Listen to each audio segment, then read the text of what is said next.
के मन में बसे हैं मोदी। यानी इस लोकसभा चुनाव में दिल्ली की एक एक जनता के हृदय के अंदर मोदी जी का फोटो छपा हुआ है। दिल्ली के हृदय में बसे हैं मोदी। कोई भी हो, केजरीवाल, राहुल गांधी, कोई दिल्ली के 7 सीट पर नरेंद्र मोदी साहब का मुकाबला नहीं कर सकता है। लेकिन मैंने जो अपना सर्वे किया है अपने लोकतांत्रिक आवाज के माध्यम से कि क्या दिल्ली के मन में बसे हैं बीजेपी के लोकसभा प्रत्याशी, तो कल मैं भारतीय जनता पार्टी के जो प्रत्याशी हैं, नाम नहीं लूंगा किसी का, लेकिन मैं बताऊंगा कि दिल्ली की जनता उनके बारे में क्या सोचती है और पूरे एनालिसिस के साथ बताऊंगा। कल का वीडियो जरूर देखिएगा, क्योंकि नरेंद्र मोदी ने जो पिछले 10 साल में काम किए हैं वो इतना शानदार काम है। मैं दिखाऊंगा कल कि ये तो मैं दिल्ली अभी लिया हूं, एक्चुअली ये तो भारत की जनता के दिल में बसे हुए हैं। लेकिन प्रत्याशी जो भी हैं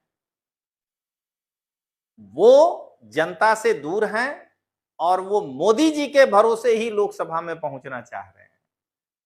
तो यही मैं कल बताऊंगा और मैं कल मोदी जी से ये विनम्र निवेदन भी करूंगा कि थोड़ा प्रत्याशी को कहिए कि जनता के बीच में जाए, केवल जो है पार्टी कार्यालय तक ही सीमित ना रहे, कार्यकर्ता से ही केवल मिलने से वोट नहीं आ जाएगा।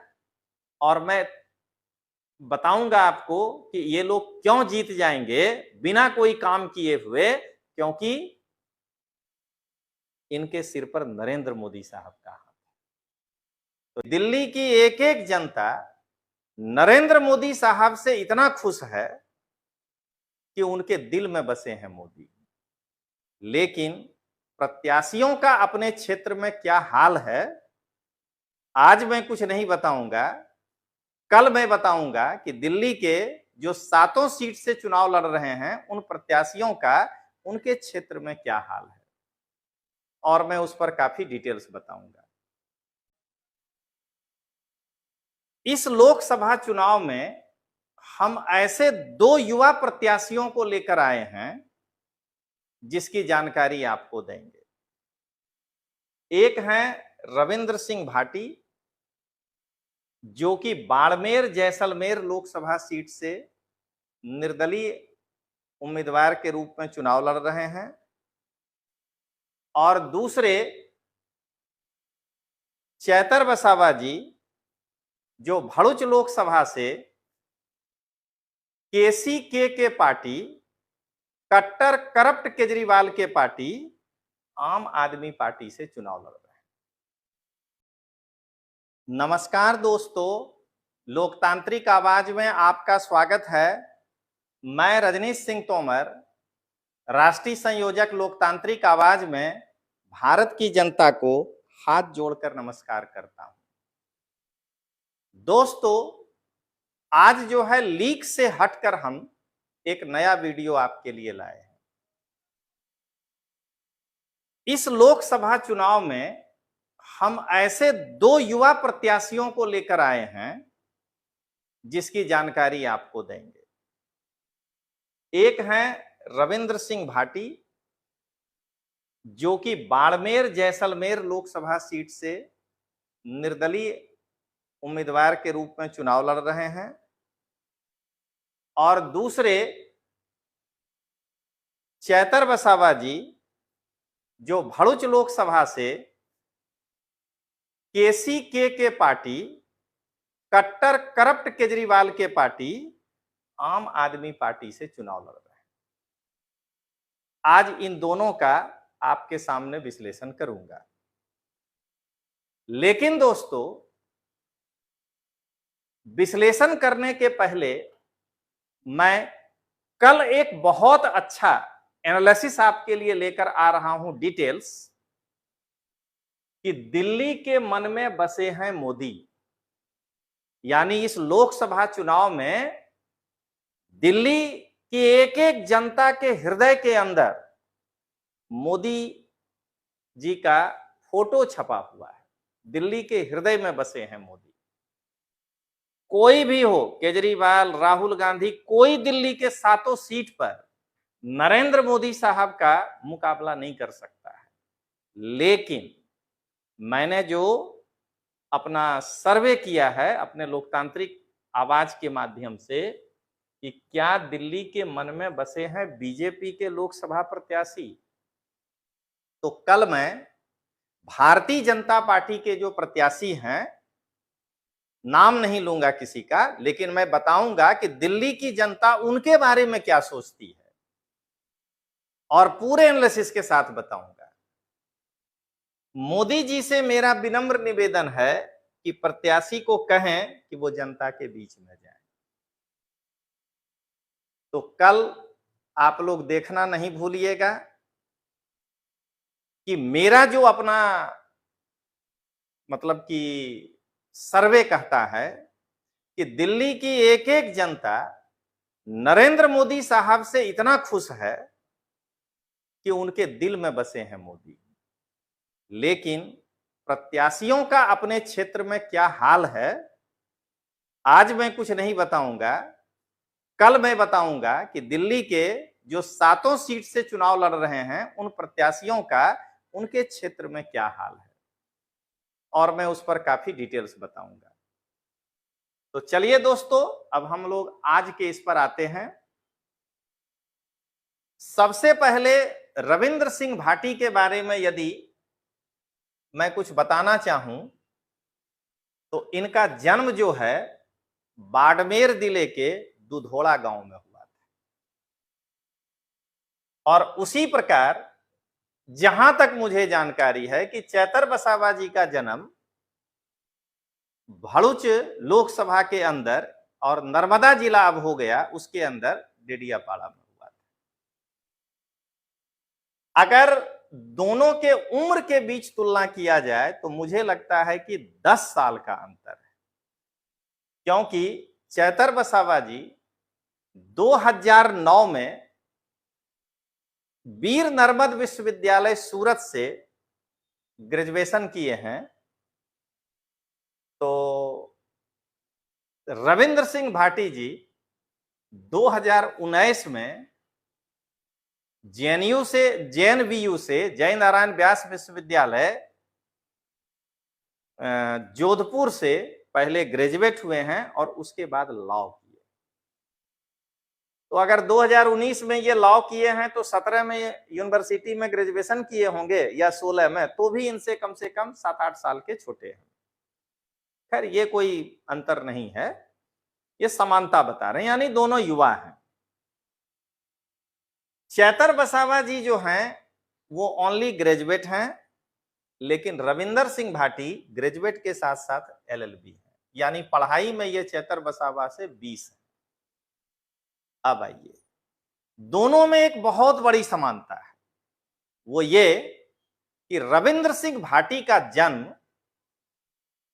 एक अत्यंत भारत के गौरवशाली समाज राजपूत समाज में हुआ है, तो चैतर वसावा जी का भी जन्म भारत के उतने ही गौरवशाली जनजातीय समाज भील जनजाति में हुआ है।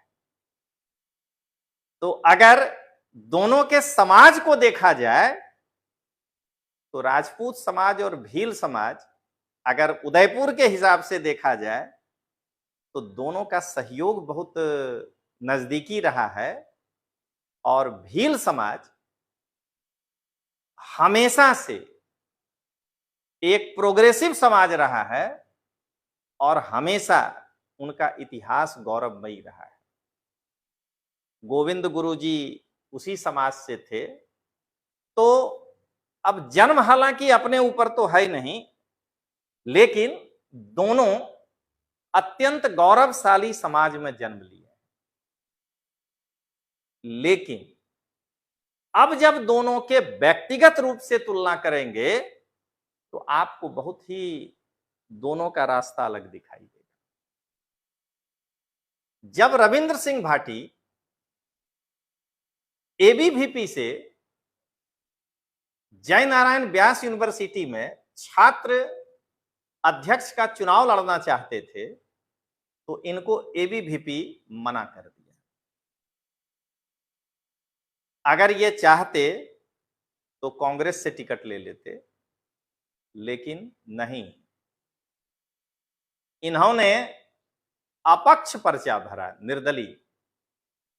और जयनारायण व्यास यूनिवर्सिटी में कांग्रेस और भारतीय जनता पार्टी दोनों को पानी पिला दिए और ये निर्दलीय छात्र संघ के अध्यक्ष बन करके जयनारायण व्यास यूनिवर्सिटी में निखर कर सामने आए। अब आइए, चैतर वसावा जब पहले तो बीटीपी के साथ काम किए, इनको चैतर वसावा को बीटीपी इतना मान सम्मान दिया था कि इनको गुजरात प्रदेश अध्यक्ष भी बनाया था, जहां तक मेरी जानकारी है, कुछ प्लस माइनस हो सकता है। और रविंद्र सिंह भाटी ने अकेला रास्ता चुना। 2022 के चुनाव में, गुजरात के विधानसभा के चुनाव में, चैतर वसावा को जब बीटीपी ने टिकट देने से मना कर दिया तो चैतर वसावा रविंद्र सिंह भाटी जैसा यह हिम्मत नहीं जुटा पाया कि मैं केसीके के साथ नहीं जाऊंगा, कट्टर करप्ट केजरीवाल के पार्टी के साथ नहीं जाऊंगा और मैं अपक्ष चुनाव लड़ूंगा। यह हिम्मत इन्होंने नहीं जुटाया, बल्कि 22 लाख रुपया के लालच में कि अरविंद केजरीवाल हमको 22 लाख रुपया चुनाव लड़ने के लिए देगा, ये अपने गुरु को धोखा दे करके और केसीके के साथ, अब बार बार नहीं बोलेंगे पूरा नाम, कट्टर करप्ट केजरीवाल के पार्टी में आम आदमी पार्टी से ये चुनाव लड़े और चुनाव जीत गए। ठीक उसी प्रकार जब 2023 का विधानसभा का चुनाव आया तो रविंद्र सिंह भाटी भारतीय जनता पार्टी में शामिल हुए और इन्होंने बाड़मेर के सिप विधानसभा से अपना टिकट मांगा। हो सकता है कि पार्टी किसी कारण से टिकट नहीं दिया, इनका भी मैं बीटीपी का कहां शिकायत कर रहा हूं। हो सकता है कि सब पार्टी को लगे कि आप नहीं हैं वैसा कैंडिडेट, तो उनको लगा कि मैं रविंद्र सिंह भाटी को टिकट नहीं दूंगा। तो रविंद्र सिंह भाटी ने चैतर वसावा के नक्शे कदम पे चलते हुए आम आदमी पार्टी ज्वाइन नहीं किया। रविंद्र सिंह भाटी ने कांग्रेस से टिकट नहीं मांगा। रविंद्र सिंह भाटी ने किसी सपा बसपा कोई भी पार्टी हो उससे टिकट नहीं मांगा। इन्होंने निर्दलीय चुनाव लड़ा। इनका चुनाव चिन्ह सेब था। मैं अपने फेसबुक से शिव के जनता को रविंद्र सिंह भाटी के लिए वोट मांगे थे। तो दोनों में राजनीतिक रूप से यही अंतर है कि जहां चैतर वसावा अपने साथ मूल्यों के साथ समझौता कर लिया कि 22.5 लाख रुपया हमको चुनाव लड़ने के लिए केसीके का आम आदमी पार्टी देगा, तो चलो भले न कट्टर करप्ट है अपने चले जाते हैं, लेकिन रविंद्र सिंह भाटी अपने स्वाभिमान की रक्षा के लिए कोई आम आदमी पार्टी ज्वाइन नहीं किया। अब आइए, अब दोनों 2024 के लोकसभा सीट पर चुनाव लड़ रहे हैं। चैतर वसावा सिर्फ और सिर्फ अपने समुदाय की राजनीति करते हैं। एक बार भी चैतर वसावा के मुंह से नहीं निकला है कि मेरा मानना है कि ट्राइबल समाज एक वंचित समाज है, तो अगर ट्राइबल समाज के अधिकारों का हनन हो रहा है तो जरूर उसके लिए खड़ा होना चाहिए। लेकिन अगर ट्राइबल समाज के अधिकार का हनन नहीं हो रहा है तो चैतर वसावा एक बार नहीं बोल पाया कि मैं भरूच के सभी जनता का सांसद बनूंगा। रविंद्र सिंह भाटी हमेशा एक ही चीज कहते हैं कि मैं 36 कौम को साथ लेकर चल रहा हूं। मतलब रविंद्र भाटी सर्वजातीय नेता बनने का प्रयास कर रहे हैं, जबकि चैतर वसावा केवल और केवल एक जाति ट्राइबल समाज का नेता बनना चाहते। मैं फिर कहूंगा कि मैं भी ये खुलेआम कह रहा हूं कि अगर जनजातीय समाज का कोई भी शोषण या उनके अधिकारों का उल्लंघन हो रहा है तो मैं भी ट्राइबल समाज के ही साथ खड़ा होऊंगा। लेकिन अगर नॉर्मल समय है तो मैं सभी जाति का नेता बनना चाहूंगा। अब आइए, अभी चैतर वसावा भरूच लोकसभा सीट से प्रत्याशी हैं केसी के पार्टी, कट्टर करप्ट केजरीवाल के पार्टी आम आदमी पार्टी से। और रविंद्र सिंह भाटी ने फिर ना भारतीय जनता पार्टी से टिकट मांगा, ना कांग्रेस के टिकट से चुनाव लड़े। ये फिर एक बार बाड़मेर जैसलमेर विधान लोकसभा से निर्दलीय चुनाव लड़ रहे हैं। और इस बार फिर इनका चुनाव चिन्ह सेब ही है, एप्पल। अगर बाड़मेर और जैसलमेर की जनता लोकसभा की सुन रही हो या कभी मेरा वीडियो देखें तो चुनाव के दिन याद रखिएगा, मैं रविंद्र सिंह भाटी का समर्थन कर रहा हूं क्योंकि यह व्यक्ति सबको लेके साथ चल रहा है। इसमें कोई पार्टी और दल नहीं आना चाहिए कि जब आप इनके चुनाव वाले दिन वोट देने जाएं तो एक बार ईवीएम में 9वां नंबर पर जाइएगा और सेब चुनाव चिन्ह को देख करके उस पर वोट डालिएगा। तो ये जो है चुनाव लड़ रहा है। रविंद्र सिंह भाटी जहां तक हो सका है अभी तक किसी आरोपी या किसी उस प्रकार के व्यक्ति को अपने स्टेज पर बोलने के लिए नहीं बुलाए। चैतर वसावा, मैं नहीं कहूंगा कि ये आरोपी केजरीवाल को बुलाए थे, उस दिन केजरीवाल के ऊपर नहीं था। मैं अभी की बात कर रहा हूं कि चैतर वसावा आरोपी युवराज सिंह को बुला करके अपने स्टेज से भाषण दिलवाते हैं, ये थोड़ा ठीक नहीं। तो आज के हिसाब से दोस्तों, अगर रविंद्र सिंह भाटी और चैतर वसावा के बीच तुलना करते हुए अगर समराइज किया जाए तो दोनों का जन्म तो एकदम, दोनों अपने अपने गौरवशाली समाज में जन्म लिए हैं, लेकिन व्यक्तिगत रूप से चैतर वसावा जी केसी के कट्टर करप्ट केजरीवाल के पार्टी आम आदमी से चुनाव लड़ रहे हैं, जो थोड़ा सा हमें विचलित करता है। और वहीं रविंद्र सिंह भाटी एक निर्दलीय होकर के चुनाव लड़ रहे हैं। इनका विजन देखिए कि बाड़मेर और जैसलमेर तक ही अपना प्रचार नहीं रखे। इनको लगा कि मेरे क्षेत्र के लोग सूरत में जो है बहुत अधिक संख्या में हैं, ये सूरत आकर के और जनता के साथ मिल करके बड़ी सभा किए थे और हाथ जोड़ करके बोले कि उस दिन आइएगा वोट देने। यानी ये विनम्र व्यक्ति। ये बंबई गए और अपने जाति नहीं, मारवाड़ क्षेत्र का, यानी इनके लोकसभा क्षेत्र का जो बंबई में रहता है, उनको जो है बुला करके कॉन्फ्रेंस करके ये हाथ जोड़ करके वोट मांगे। तो अंत में दोस्तों मैं यही कहूंगा कि ये वीडियो जब भी मेरे बाड़मेर और जैसलमेर लोकसभा सीट के जनता के पास जाए तो उनसे मेरा हाथ जोड़ करके निवेदन है कि इस 26 साल के युवा को आप अपना वोट दे करके विजय बनाइए। इनका चुनाव चिन्ह जो है वो सेब है और ये आपके ईवीएम मशीन में 9वें नंबर पे दिखेंगे और ये 36 कौम को साथ लेकर के चल रहे हैं।